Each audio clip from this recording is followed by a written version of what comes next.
Good day, all. Thank you for joining me for another episode of Cooking with Letitia. Today, I baked donuts, and I did this for my grandchildren and my daughter who is in Texas. I wasn't able to see them for Christmas, so I'm sending this off as a care package. So, I began with a stick of butter. Added to that 2 cups of sugar. In a separate bowl, I added my dry ingredients, which I used cake flour. So I added in 2 cups of cake flour, 1 tablespoon of baking powder, and 1 teaspoon of salt. I whisked that together completely.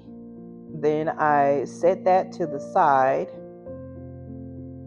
after I made sure that it was whisked completely, and used my stand mixer, which you're going to see in a second, to blend my butter and my sugar together to cream the butter and sugar. I should have used the paddle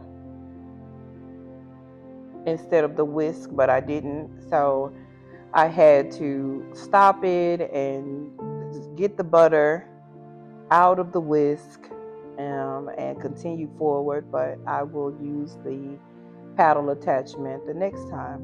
Lesson learned. I got there though, even though it took me a little extra effort.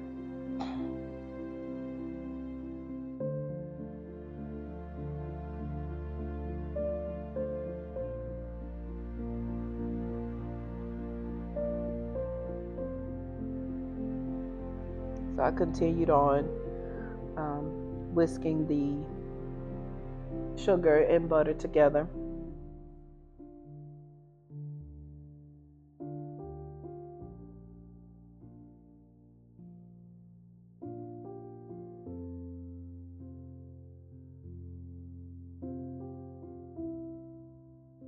And this is why I should have used the paddle attachment, because I would not have had this situation where I kept having to get things out, get the butter and sugar out of the whisk.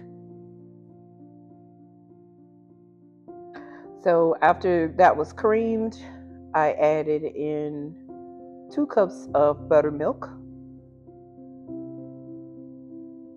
to the mixer, to the stand mixer. I have it on low. And you can see there what the consistency is looking like. I added 4 eggs to that mix, but I don't have that video here, but I added 4 eggs, and I used the pour spout, and I just spooned in my dry mixture.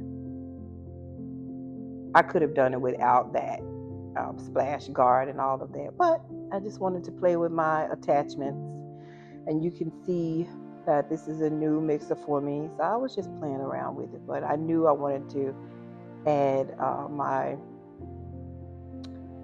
dry mixture slowly so everything could be incorporated. And I had it on low because I did not want it to overmix.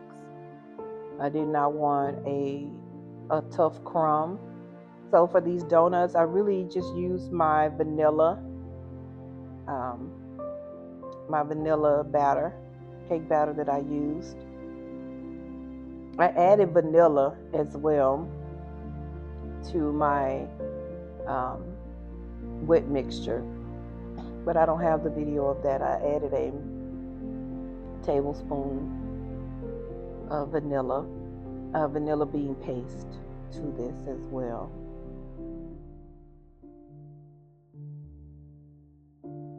And I'll put the recipe in the description box.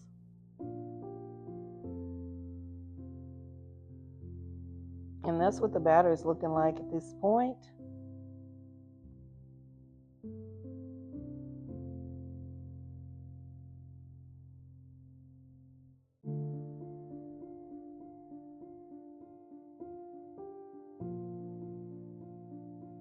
So I put the batter in a bag so I could pipe it in.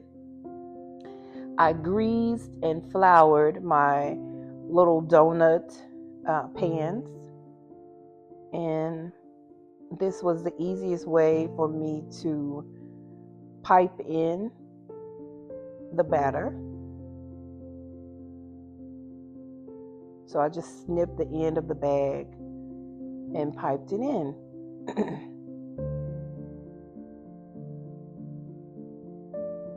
So I had batter left over, so I took a cup of cacao powder and added it to it so that I could have a chocolate variation of the donut.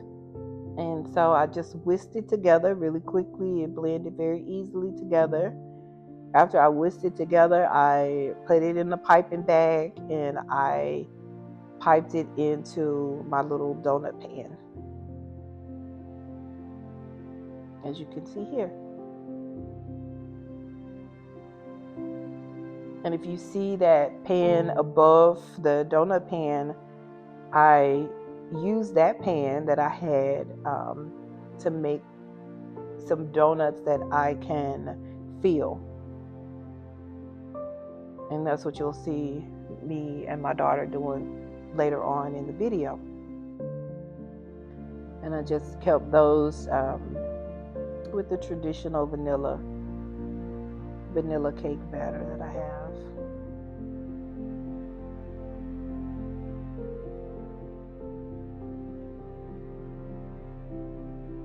And those are my 3 pans that are going into the oven. I set the oven on 350 and put it on for 20 minutes, and they were done. And I worked a little bit with the knife to pop them out, just carefully loosening them up so that they could pop out and I could put them on the cooling rack.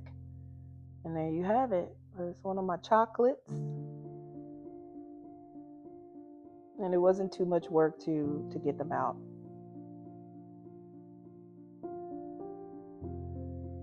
The same thing here with the vanillas.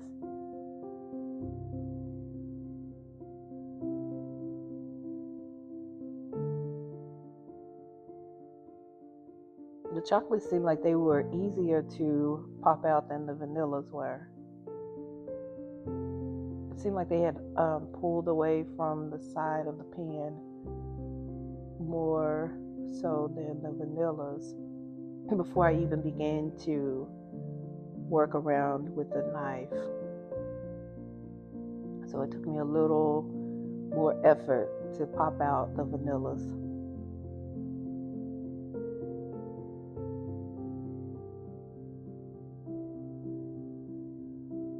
And there you have it. It popped out in one piece, and so did all the rest. They all popped out in one piece. Just took a little more work for the vanillas. Okay, so we melted some white chocolate melts, and that is my daughter there dipping them. We used some gel food color. So we had pink and green chocolate, and we had pink and green and purple using the white chocolate.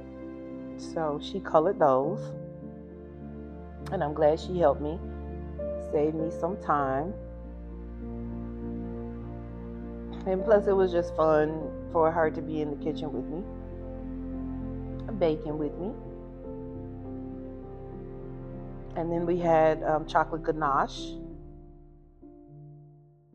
where she's dipping the chocolate in the ganache. And then we put parchment paper under the cooling rack, and then she's just placing them on the cooling rack so they can drip and dry.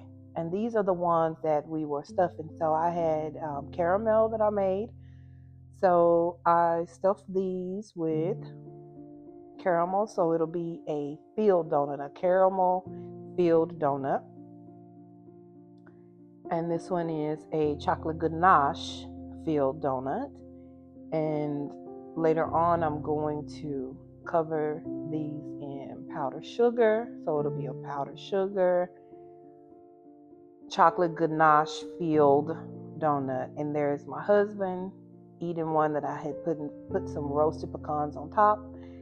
And these are the final results. So we had some coconut topped ones and all of that.